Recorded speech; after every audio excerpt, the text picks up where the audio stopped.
Alright, so on the back, the biomass power plant, they went to two different sites in Ward 4. So they're going to try to meet with LED. Trying to, well, we got a meeting with them with that. I'm going to see what they basically want to do.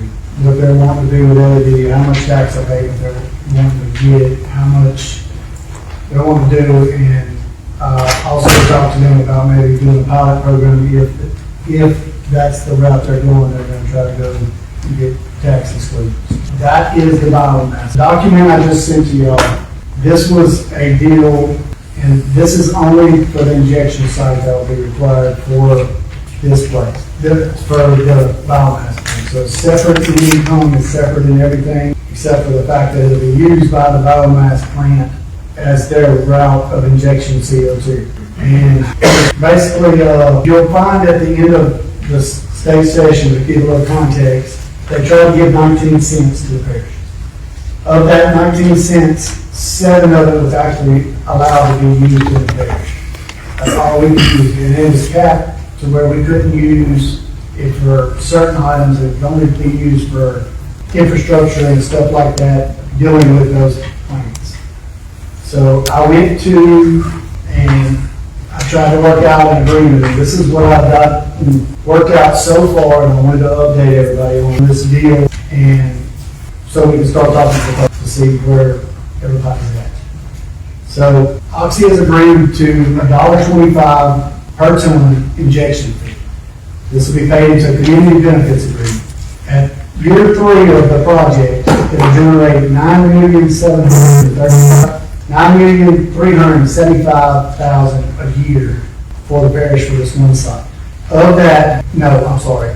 In addition to that, I have number 2 that is still on the table and being negotiated, but it's not. I got a phone call away here, and this is accepted.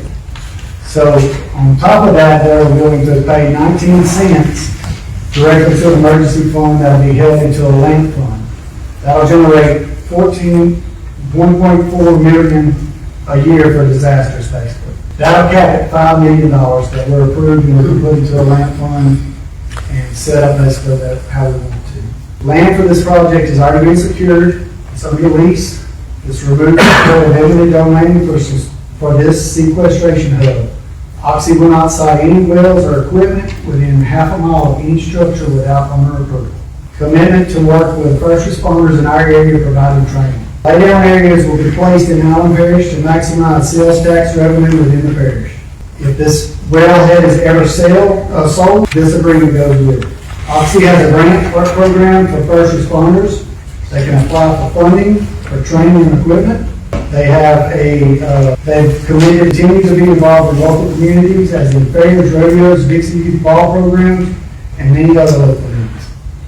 Oxy commits to community engagement and questions. They have a website I've listed on here, and they have a phone number that is operated by Oxy that you can call and ask any questions you want.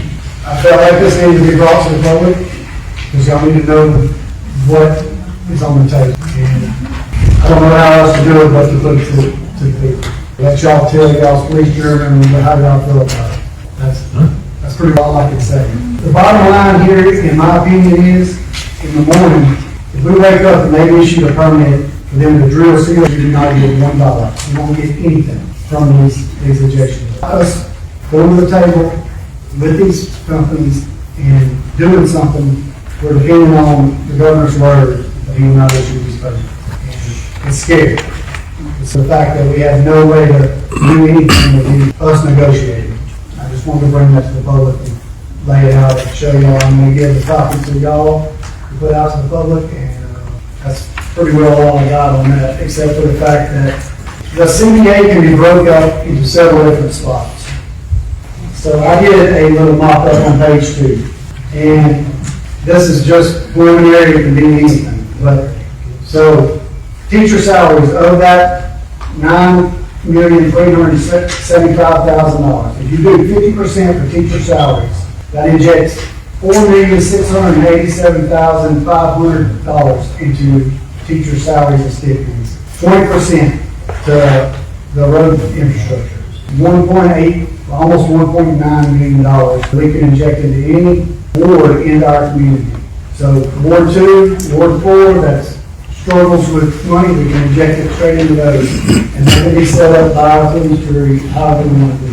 The sheriff's office, it gives money to them, they get $562,000. That's fire departments, everybody involved in it. I don't really know how to say it. I did inject one thing that was a common thing that I hear every day in this parish, and that's to get our dump sites open. And take 7%, funding of solid waste sites 5 days a week. That's 700-something thousand, yes. And that's a long ways out as far as us deciding on this stuff, but I wanted all the police union to have this information in the public so they would know what we're looking at and what we lose to gain and what risk we're taking. At the end of the day, it's the people's choice. I'm not going to let y'all's police. If the parish decides they want to give 100% to teachers, we give 100% to teachers. This agreement is very limited. The main concern is the amount of money. We know we'll get almost $10 million. Is that a year or 3 years? Huh? Is that a year or years? No, that's at 3 years. First year is going to be depending on that we're ramping up injection. The second year they'll ramp up a little more. At third year they'll be at full capacity injection, and that's what these numbers are based off of. Is the third year of the injection. So typically just would be less. So this is off of 7,500,000 total tons estimated. 7,500,000. It's permitted to inject 8 million tons, and that is 4 wells. 4 wells once the sequence. If you look on the last page has got these triangles or the 4 wells within that area. Is the decision here for the board to vote and approve this, let the community know, so on and so forth? Is that kind of what you're pushing out right now? You're giving the information out, but yes, they're wanting something. So what are from the community or the board? Because the way you put it is, and they get the permit, we stand not to get offended. So that's the definition of extortion. That's the definition. I heard it. I'm not saying you have. That's the definition of extortion. And everybody in here needs to understand that. Now, I don't know how else to put that. That's not you, Adam. I'm not accusing you of that. I'm saying, guys, that is the definition of extortion all day long. That's what they're saying. If y'all don't approve it, he gives the permit, we don't give nothing. That's extortion. That's not from him. Who's that from? Well, that's just the fact. Who's the fact from, Adam? Adam, I know. You made a statement. The state holds, they issue these permits, we don't. Yeah. Right, that's right. Yeah. So if they issue tomorrow, then there's nothing in place. In place what? It would be better for the companies because they wouldn't have to pay. They wouldn't have to pay, and you're 100%. I know, but what I'm saying, information you got was given from somebody.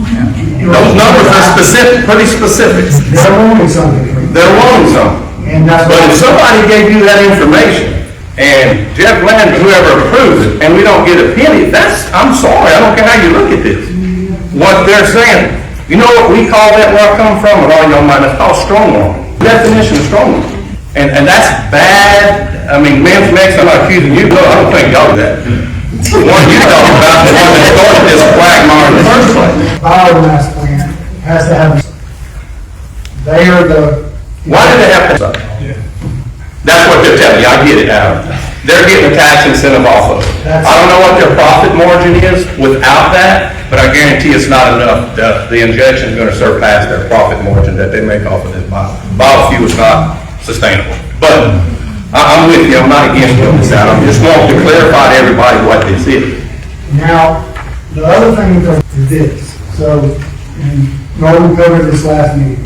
And to get this, we have to approve something or roll back our resolution or something. Well, so I went to the governor's office and I talked to him, but I talked to his office. And my concern was if we were to approve this project, let it through, that this opens the door for everybody. It does. I was about to tell you, it does. I've done negotiations with the government. Let me tell you what that is. And the state, our state, with their constitution, to change one thing, then everything in the state constitution is open. If you open this up, everything is open. Everything y'all done before is white clean, you start over. I'm telling the facts. So- I've done negotiation with the government. That's what they want you to do, open that up. But go ahead. So the communications that we got back and forth on all this, I talked about a minute. They did not suggest that we roll back our resolution. Like I said, leave it in place, and if we are okay with this one project coming in, we should send a letter that we approve this company negotiated in good faith, and we approve this one project. That opens up the door for 18 more. Because we don't. So my thing is, speaking, they don't want no class 6 wells. Why should we back up and go ask these people again? It's And not, my thing, why you're talking to this whole goddamn board? But I want to kind of stay on with y'all. I don't mean to take over your calling, you know that. So with it, if you open it up just for that injection, I understand what you're saying and what they tell you. What that's going to do is give Exxon or anybody else, write it down, Exxon or anybody else going to take it to court. They don't have to take y'all to court. They're going to take the state. Say, how did you approve this, but close this? And they're going to win that. It'll bypass y'all. Do what I can. I said, this is not just for the CO2 injection side. You also have a biofuel plant. I know exactly what you're saying, but it is tied in with the injection. That's right. But But the injection is going to surpass the profit you're going to make off of biofuel on these wood chips. I get it. I promise you it will. And then the tax incentives that come to write-off, they don't act. I'm not going to get into all that. So what it is that you've got something thrown out in front of you. That's pretty good. As far as employment, or whatever it's going to be. But you have a negotiation right here. You have something. I know you guys know your business, but I'm not. You negotiate. Don't have somebody in special meetings on the side making these deals for y'all. Y'all got it. If you didn't have them, they'd have done hammered this on y'all. Just look at it, study it. I don't want it. I don't. You know, you're going to make yearly. What's your yearly outcome? What's your outlook for the next 3 years on profit margin without the biofuel? Without the injection. They'll tell you, they didn't have to tell you, I'm sure they would, because it's going to affect your parish.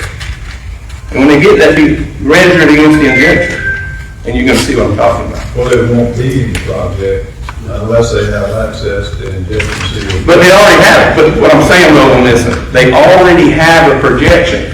They just didn't come up and say, I'm going to build a plant without having a projection of what profit margin is going to be. Exxon profit margin in 2050 is, how many trillion on injection? Yeah, I know that a trillion could be the highest they're going to control, but I'm not here for that. They have the profit margin they know for the next 3 to 5 years, once that plant's active. Just keep that in mind. Thank you. Do they have the permits in line to inject CO2? No. Is CO2 a big part of this, the biofuels? And is everybody, and I know we've been fussing and agreed that this CO2 will get in the aquifer. Does everybody agree on that? Aquifers in North Dakota, South Dakota, Illinois, and Iowa. He told me something. He said, we've got granite rock. You ever heard of that? It's a hard rock in the United States. Where we're from, what we have sandstone, earthquakes going on, just some fracking, y'all. If it's safe, put it by my house, under that school, every school in every town, and we'll do like, put it under the towns and it goes all the way from Leesville to Baton Rouge. You contaminate that, no more water. And guys, we're not leaving this. The heck with Exxon, how much they're gonna make. It's what we're leaving for our kids. It's written in red. It's written in red. You leave this place. And the risk, and that they be accountable bills of law, and where the people can vote on it, whether the benefit is worth the risk. It's the people's choice. It shouldn't be on. No, do we want, why do you think they're gonna, those kids gonna say to us, when we contaminate, when they contaminate, everything we're leaving for our, it's the kids and grandkids. We're gonna be dead and gone before it's over. But this is Exxon on my property, that the pipeline's already being patched. How many places, 40 something, between Baton Rouge and Houston? Or just 3? You don't know? Is CO2 oil and gas purposes? Nope. You know, Mr. Exxon, Sir, it's for what? I think those two pipelines are for EO. And oil and gas related. Is CO2 oil and gas related with all these chemicals that come out of these plants? Yes. It's not oil. That's not oil and gas. That's been there a while. Product run through that line for over 9 years. Denbury bought the line, they come in there and put a new line in for oil and gas. Now, CO2 is not oil and gas related, sir.